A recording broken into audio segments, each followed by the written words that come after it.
Bon,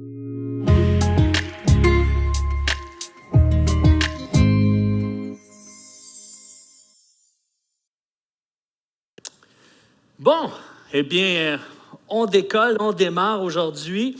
Mon nom est Éric Lantier. Je veux saluer les gens qui sont en ligne avec nous. Il y a différentes églises qui suivent la célébration ici, peut-être parce qu'ils n'ont pas de pasteur ou qu'ils n'ont pas nécessairement de ressources dans leur région. Et spécialement, ce dimanche-ci, on a l'église de la Haute-Gatineau à Maniwaki. On les accueille chaleureusement. Merci d'être là. Alors, Dieu est bon. Mon nom est Éric Lantier et c'est moi qui vais être l'orateur ce matin. Mais avant d'entrer dans le vif du sujet, par applaudissement, est-ce qu'il y a des gens ici qui ont déjà entendu parler de Laurent Simon? Je m'en doutais bien. Mais Laurent Simon, si vous faites une petite recherche, vous allez voir, c'est un jeune surdoué. Il est né d'un père belge et d'une mère néerlandaise. Imaginez-vous qu'il est entré à l'université à l'âge de 9 ans. Il a maintenant 11 ans, puis il a obtenu un baccalauréat en physique. C'est pas pire, ça? Et moi, j'ai coulé ma physique. J'ai eu 28, moi, en physique. Imagine. Ça n'a pas de bon sens. Mais il y avait un article qui a été publié cet été à son sujet. Et savez-vous, c'était quoi le titre? Laurent Simon, l'enfant prodige qui veut découvrir l'immortalité. Wow, c'est quelque chose. Pourquoi? Parce que son rêve, c'est de pouvoir créer des organes artificiels pour aider ses grands-parents qui souffrent de problèmes cardiaques.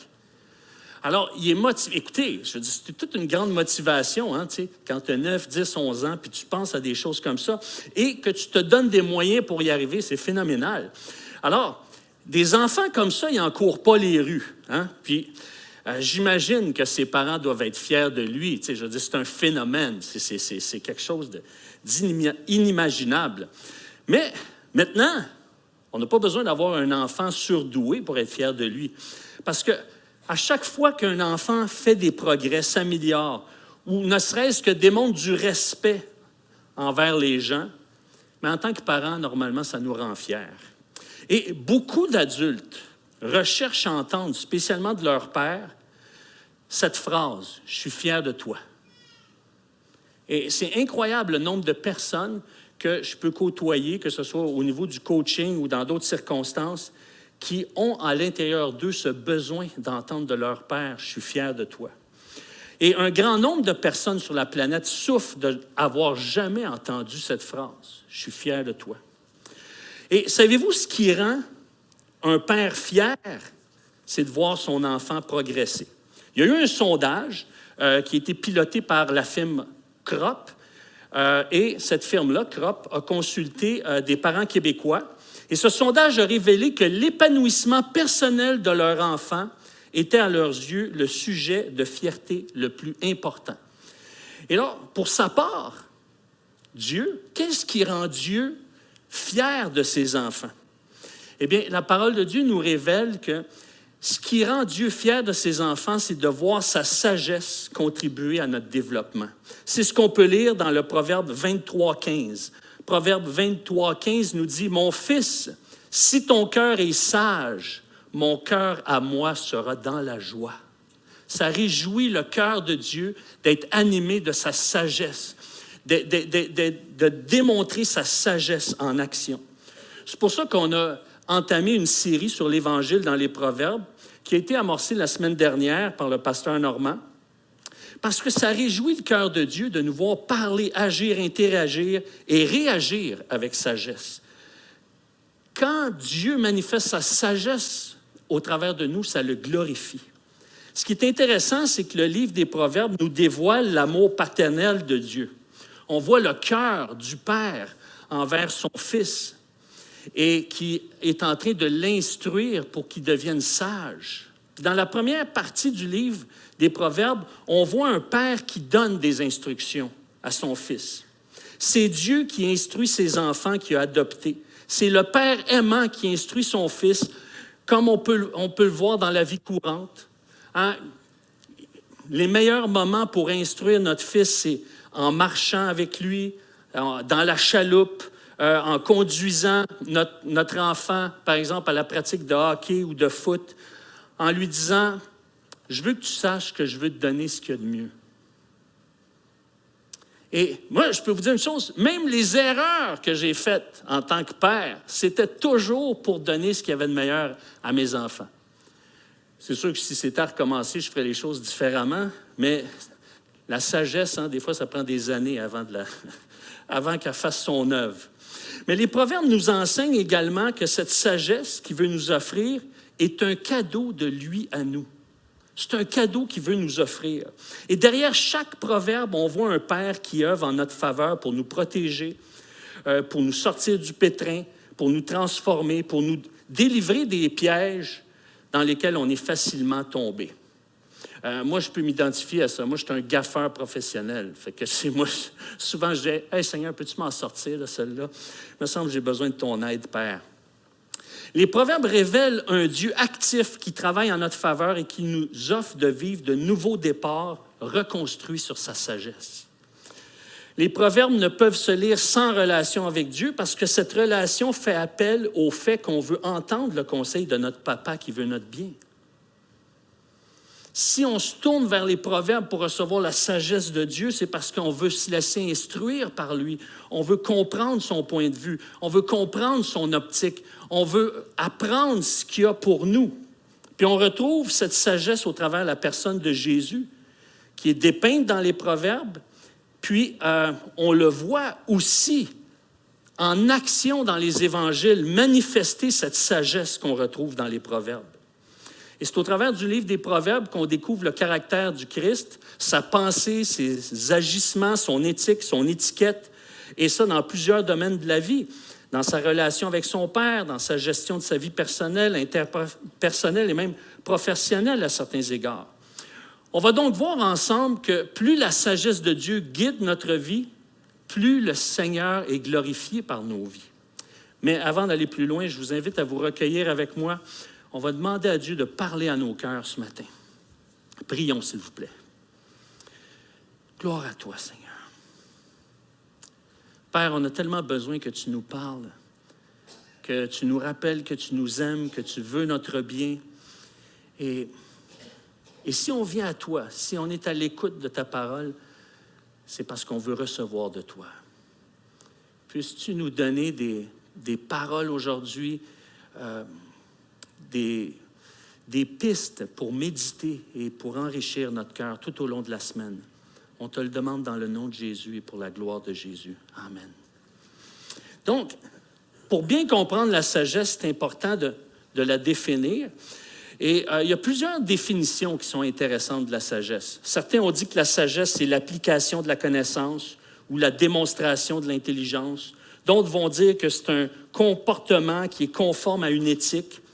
Évidemment, la sagesse peut être vue sous différents angles, parce que, de toute façon, la parole de Dieu nous dit que la sagesse de Dieu est infiniment variée. Et celle qu'on retrouve dans le livre des Proverbes, c'est un savoir-faire ou un savoir-être qui glorifie Dieu en tirant son épingle du jeu face à un dilemme, un défi ou un conflit. Et on peut dire aussi que dans certaines situations, c'est l'art de s'élever au-dessus de la mêlée. Eh bien, on peut voir un bon exemple de cela dans la vie de l'auteur du livre des Proverbes. Prenons un de ses jugements, celui qui est devenu le plus célèbre, celui qu'on peut lire dans 1 Roi chapitre 3. Ce qu'on voit dans 1 Roi chapitre 3, c'est un exemple de sagesse qui s'est révélé au travers d'un dilemme. Le contexte, il y a deux femmes qui vivent ensemble, les deux sont enceintes. Elles vont accoucher à quelques jours d'intervalle et une s'endort sur son bébé et malheureusement, il décède, il meurt. La mère du bébé mort, elle fait preuve de supercherie. Elle prend son bébé mort, elle le met auprès de l'autre maman, elle prend le bébé de l'autre maman et elle le garde pour elle. L'autre maman prend conscience de ce qui s'est passé, évidemment, quand elle s'est réveillée. Et là, les deux femmes se présentent devant le roi Salomon pour qu'il puisse y avoir un jugement. Alors, il écoute la demande et il écoute ce qui se dit, il écoute les deux côtés. Et là, il demande à ses serviteurs, Salomon, « Apportez-moi une épée. » Alors, il dit au verset 25, « Coupez en deux l'enfant qui est en vie et donnez la moitié à une, puis l'autre moitié à l'autre. Alors, la femme dont le fils était vivant a été remplie de compassion pour son fils, puis a dit au roi, « Non, non, Seigneur, donne-lui l'enfant qui est en vie, fais-le pas mourir. » Mais l'autre, qui avait, par accident, qui s'était couché sur le bébé et qui l'avait fait mourir, a dit, « Non, il ne sera ni à moi ni à toi, coupez-le. » Et Salomon, qu'est-ce qu'il dit? « Donnez l'enfant qui est en vie à la première femme, ne le faites pas mourir, c'est elle qui est sa mère. » Et là, il y a eu ce discernement, il y a eu ce don de sagesse pour aborder le sujet et, évidemment, tirer son épingle du jeu, se sortir de la mêlée. Alors, ce jugement a contribué à la renommée de Salomon et, puis c'est pas juste que ça a contribué à la renommée de Salomon, il y a un enfant qui a retrouvé sa mère et Dieu a été glorifié au travers de ça. Alors, Jésus aussi est un exemple de sagesse. On le voit dans Matthieu 21 et on pourrait citer plein d'exemples de Jésus. Dans Matthieu 21, il s'est élevé au-dessus de la mêlée en faisant la part des choses lorsqu'on l'a confronté à un dilemme.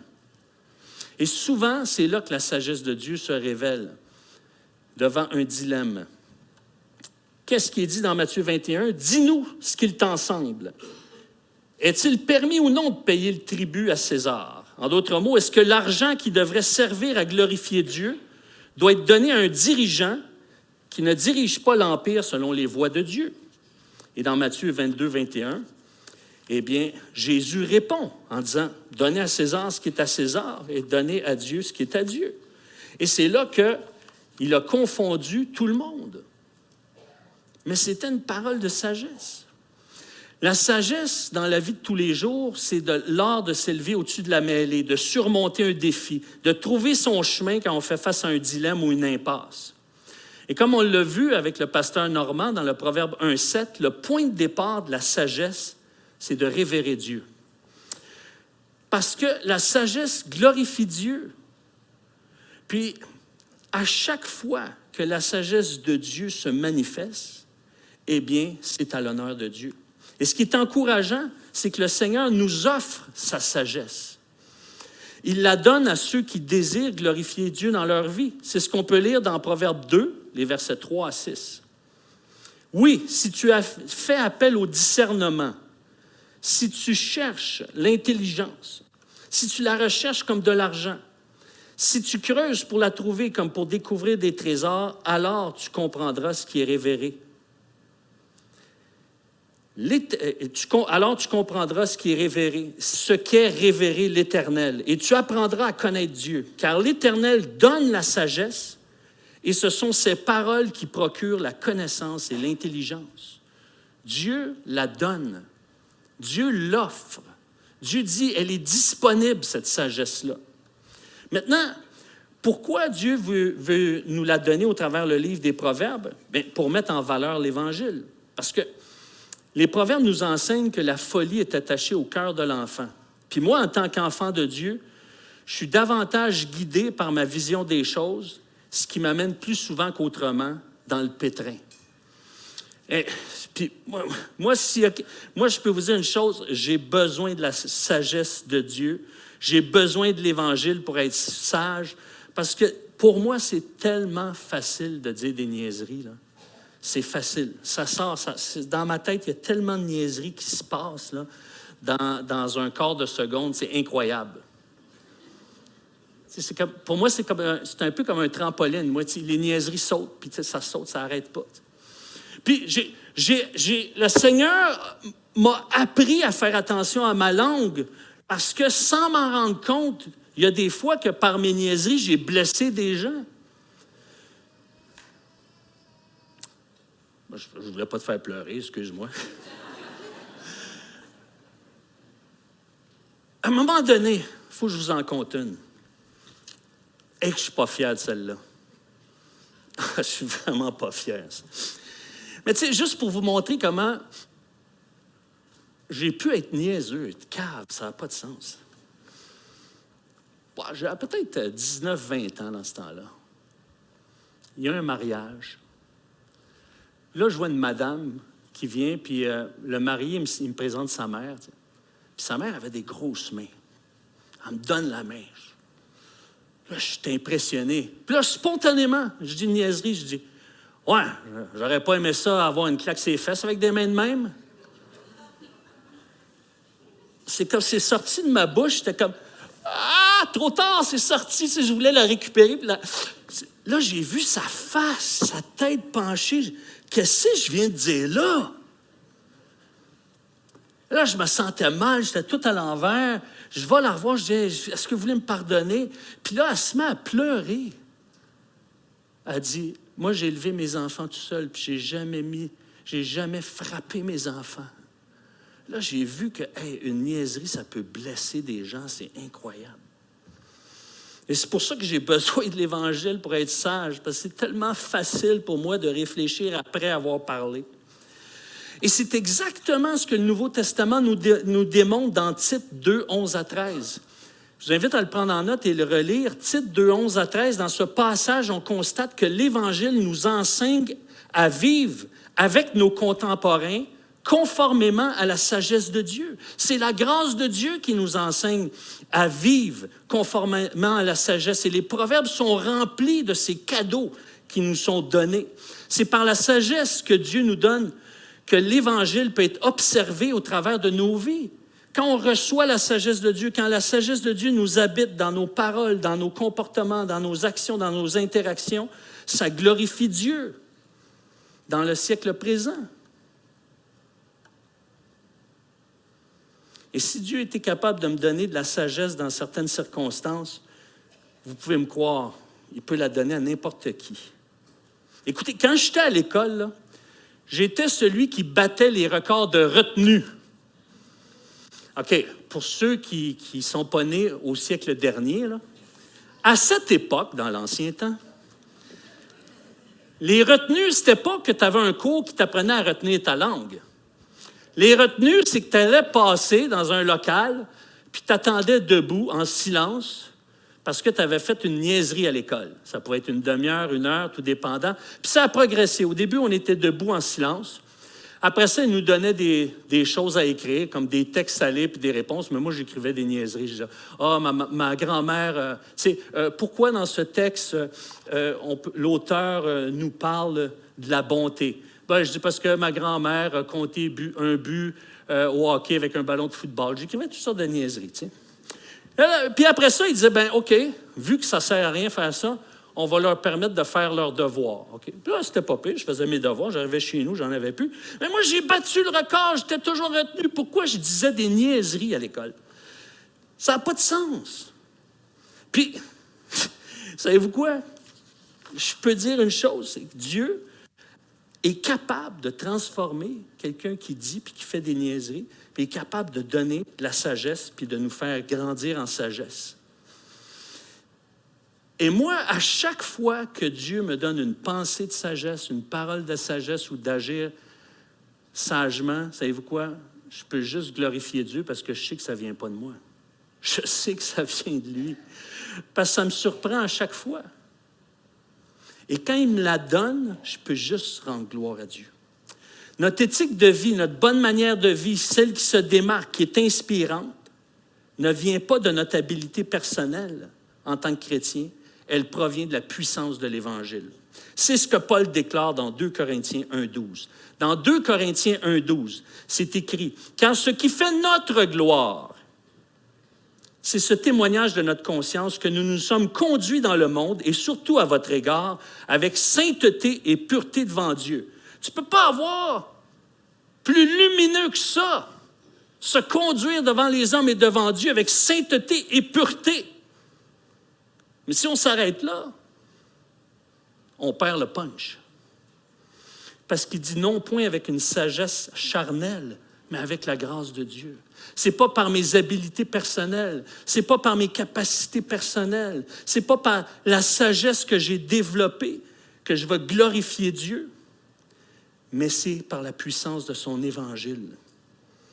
Paul dit qu'on se glorifie de la sagesse de Dieu parce qu'elle nous amène à nous démarquer au travers l'intervention de l'Évangile dans nos vies, au travers une faveur de Dieu qu'on ne mérite pas de recevoir, mais qui est donnée par Dieu pour qu'on puisse le glorifier en agissant pour le bien du plus grand nombre. C'est quand que j'ai besoin de la grâce de Dieu que je vois Dieu à l'œuvre. Je vois Dieu pour moi. Je vois Dieu pour ma femme, pour mes enfants, pour les gens autour de moi. C'est la puissance de l'Évangile qui agit dans mon cœur, qui produit des résultats qui me dépassent. C'est ce qu'on voit dans Éphésiens 3, les versets 20 et 21. Éphésiens 3, 20, 21. À celui qui peut faire par la puissance qui agit en nous, la puissance de l'Esprit, la puissance de l'Évangile, cette puissance qui agit en nous infiniment plus que tout ce que nous demandons ou pensons. À lui soit la gloire dans l'Église et en Jésus-Christ pour toutes les générations, au siècle des siècles. Amen.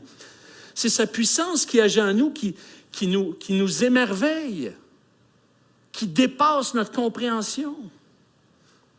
Et Paul va même jusqu'à dire que cette sagesse que nous prêchons avait été destinée pour notre gloire. C'est ce qu'on lit dans 1 Corinthiens 2, 7. Nous prêchons la sagesse de Dieu. Cette sagesse de Dieu qui repose sur la croix, sur la puissance de la croix, sur Christ crucifié, ressuscité. Nous prêchons la sagesse de Dieu mystérieuse et cachée que Dieu, avant les siècles, avait destinée pour notre gloire. Dieu veut nous glorifier par sa sagesse parce que ça réjouit le cœur de Dieu de nous voir sages, comme on peut le voir dans Proverbe 27, 11. Proverbe 27, 11. Jésus nous dit quelque chose de similaire dans Jean 15, 8. Jean 15, 8, il dit « Ce qui manifeste la gloire de mon Père, c'est que vous portiez beaucoup de fruits. Vous serez alors vraiment mes disciples. Plus l'Évangile produit de la sagesse dans ma vie, plus je lui fais honneur dans un monde qui a de plus en plus besoin de la sagesse de Dieu pour retrouver sa sérénité et sa paix intérieure. » Parce que Proverbe 3, 1 et 2 nous dit que sa sagesse procure la paix à notre âme. Or, c'est la paix de Dieu qui garde nos cœurs et nos pensées en Jésus-Christ. C'est la paix de Dieu qui provient notamment de sa sagesse qui nous amène à agir, à interagir et réagir selon le cœur de Dieu, à glorifier Dieu.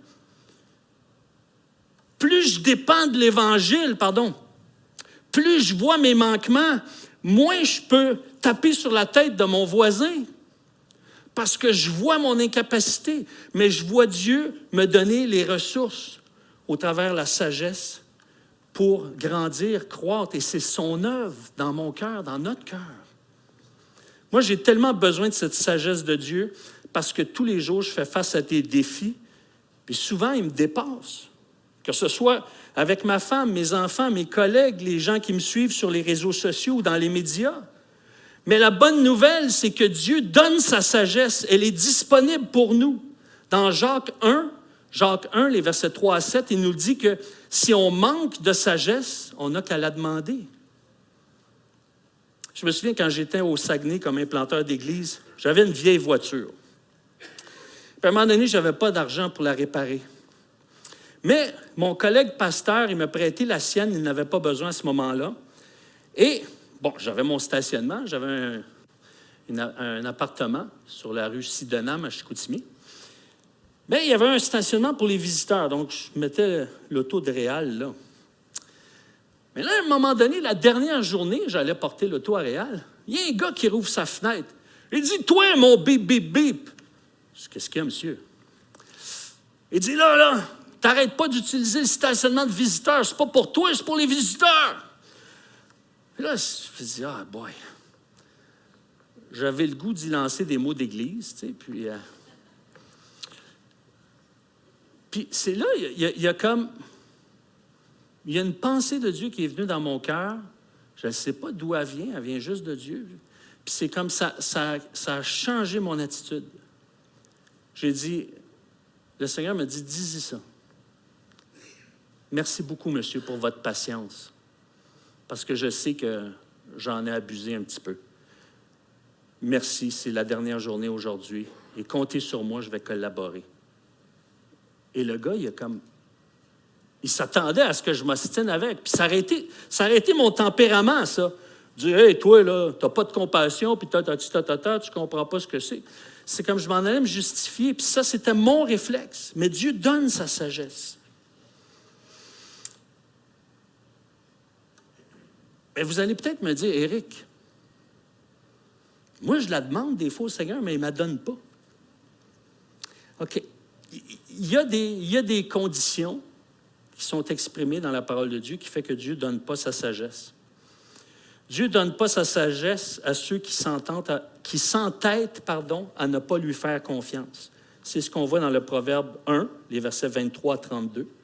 Donc, ceux qui s'entêtent à ne pas lui faire confiance, il est possible que Dieu cache sa sagesse.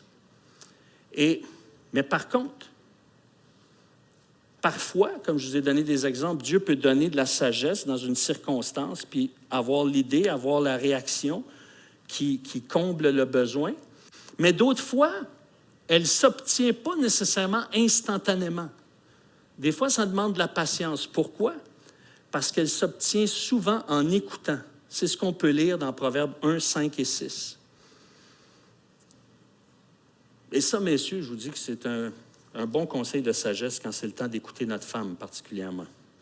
Parce que le punch est souvent à la fin.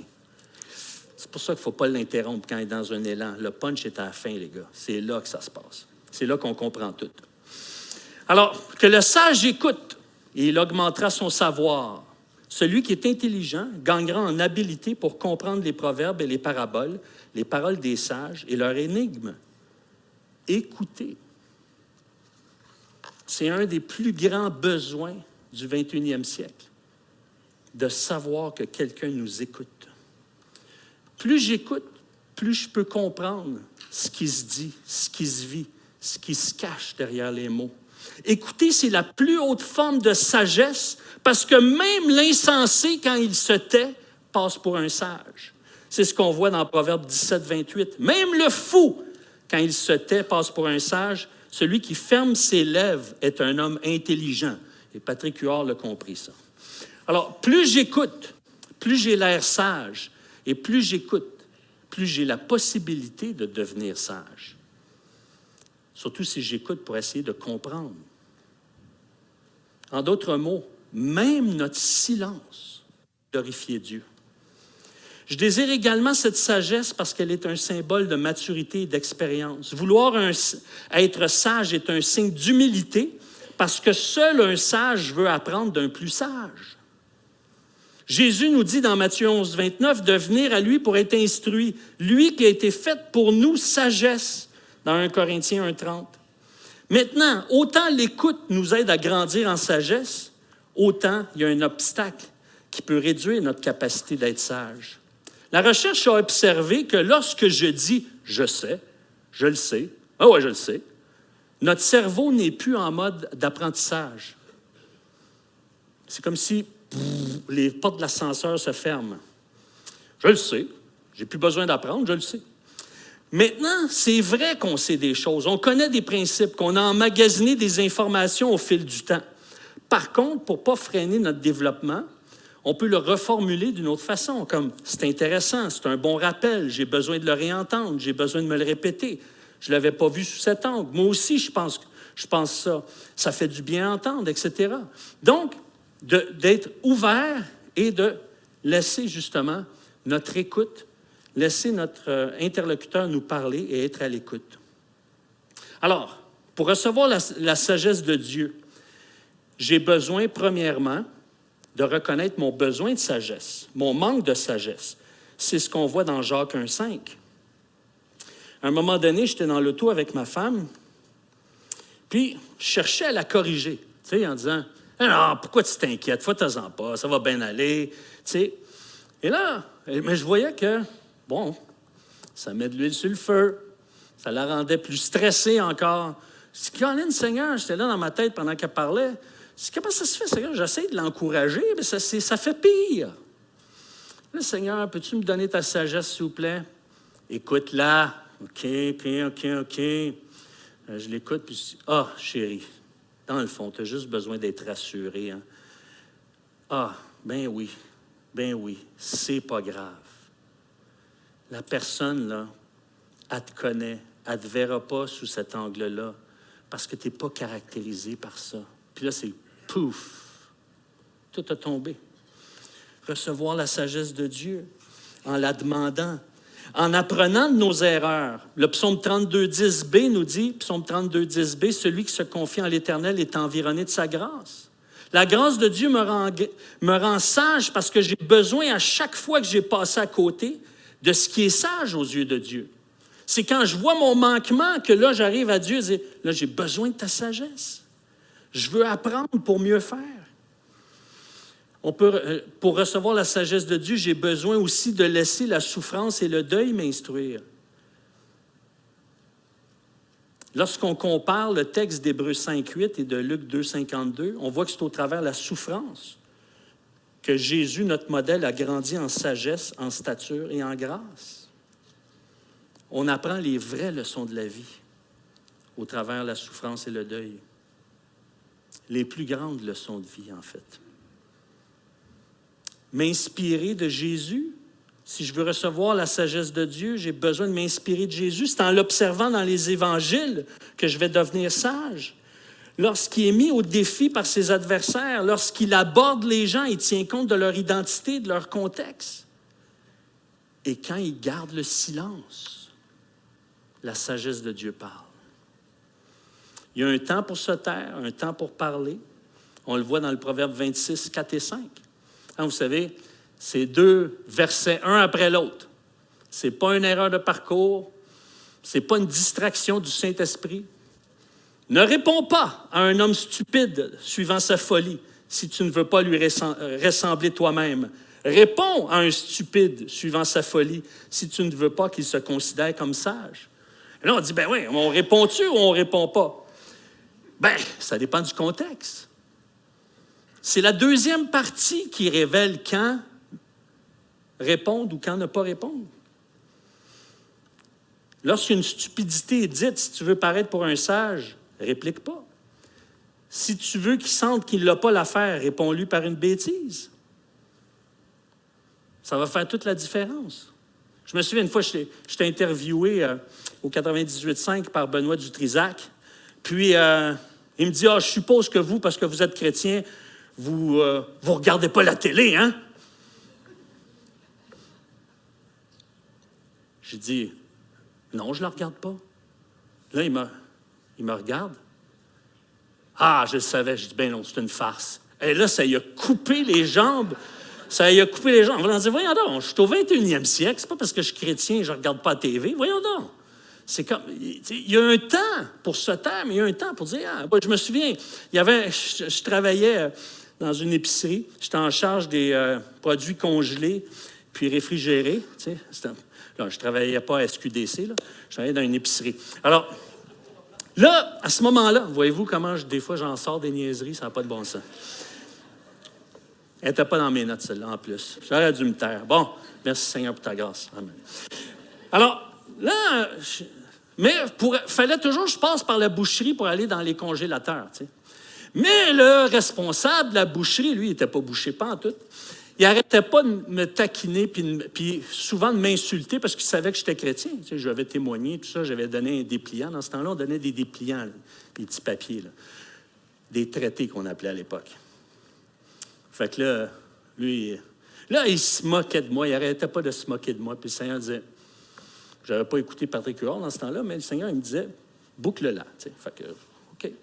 Là, il n'arrêtait pas de m'insulter devant le monde, devant les autres. « Hey, toi, le chrétien! » Le Seigneur disait, boucle-la. À un moment donné, il m'en lance toute une zoom, pow! Et là, je me lève, j'étais en train de titiller, c'était avec une boîte, je me lève, je le regarde dans les yeux, je dis, gentiment, mais avec un peu de mordant, j'ai dit, sais-tu quoi? Je suis chrétien, mais je ne suis pas crétin. Et là, je me suis retourné au travail. Et là, la mâchoire, il a lancé à frotter le plancher. Il était comme déstabilisé. Tu sais. Et savez-vous quoi? À la fin, quand j'ai quitté cette entreprise-là, je me souviens toujours. Il dit, « Wow, Éric, j'ai vu que ton poste est affiché dans le corridor. » Il dit, « Tu t'en vas? » Il me donne la main, il dit, « Tu sais, on est 2 gars colorés, mais j'ai tellement aimé ça, travailler avec toi. » Voyez-vous, c'est l'impact de Dieu. C'est l'impact de Dieu. Je rends gloire à Dieu qui a produit cet effet-là. Ici, dans le Proverbe 26, 4 et 5, c'est le résultat qui détermine l'action de répondre ou non à des propos insensés ou déplacés. C'est pour ça que j'ai besoin de m'entourer de gens sages, de modèles de gens inspirants. en investissant dans l'instruction, en me laissant instruire par des auteurs sages, des orateurs sages. Proverbe 4, les versets 7 et 8, Proverbe 4, 7 et 8 nous dit « Voici le commencement de la sagesse. Acquiert la sagesse avec tout ce que tu possèdes. Acquiert l'intelligence. Tiens-la en haute estime et elle t'élèvera. Elle fera ta gloire quand tu l'embrasseras. » Et développer aussi la sagesse par le coaching. Et c'est là que le Proverbe 13, 20 nous dit, la première partie, « Qui fréquente les sages devient sage. » Est-ce que vous vous entourez des gens sages? Et moi, j'aimerais m'entourer de sages musiciens pour qu'ils puissent terminer cette célébration. Et la recherche démontre qu'un enfant a besoin de savoir que son père est fier de ce qu'il est et de l'adulte qu'il devient. Plus il développe des liens intimes avec son père et des intérêts communs avec son père, plus il va sentir, il va décoder que son père est fier de lui. Plus je développe une relation intime avec mon Père céleste qui est sage, plus je réalise qu'il est pour moi et non contre moi. Et surtout qu'il est fier de moi lorsque sa sagesse m'éclaire, me guide et est à l'origine de mes choix, de mes paroles et de mes relations. Plus je suis inspiré de Dieu, plus sa sagesse me réjouit et plus Dieu est glorifié dans ma vie. C'est pourquoi, comme Salomon, on a intérêt à la chercher comme un trésor. Parce que lorsque chacun de nous, on est animé de la sagesse de Dieu, qui trouve racine en Jésus-Christ, puis dans le message de l'Évangile qu'on retrouve dans les Proverbes, plus je le glorifie. En d'autres mots, plus je reçois la sagesse de Dieu qui provient de l'Évangile dans le livre des Proverbes, je le glorifie. Alors, est-ce que tu veux que l'Évangile qu'on retrouve dans le livre des Proverbes puisse guider ta vie et glorifier Dieu? Mais si c'est le cas, je t'invite à prier avec moi et on va demander à Dieu qu'il nous fasse grandir en sagesse. Seigneur, plus je vois mes manquements, plus je veux grandir en sagesse. Apprends-moi à la chercher au travers de l'Évangile, à la désirer encore plus et à la chercher spécialement comme un trésor. Merci, Seigneur, pour le trésor de la croix. Parce qu'au travers de la croix, on voit ta sagesse. Tu payes pour nos fautes.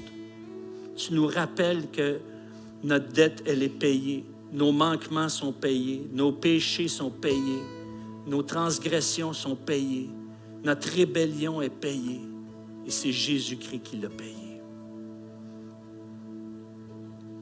Même ta rédemption transpire la sagesse, Seigneur. Quel plan merveilleux. Merci de continuer à sauver. Merci de parler au cœur des gens qui n'ont pas passé par la nouvelle naissance, qui n'ont pas cette assurance d'avoir cette vie éternelle avec toi. Apprends-nous à être sages.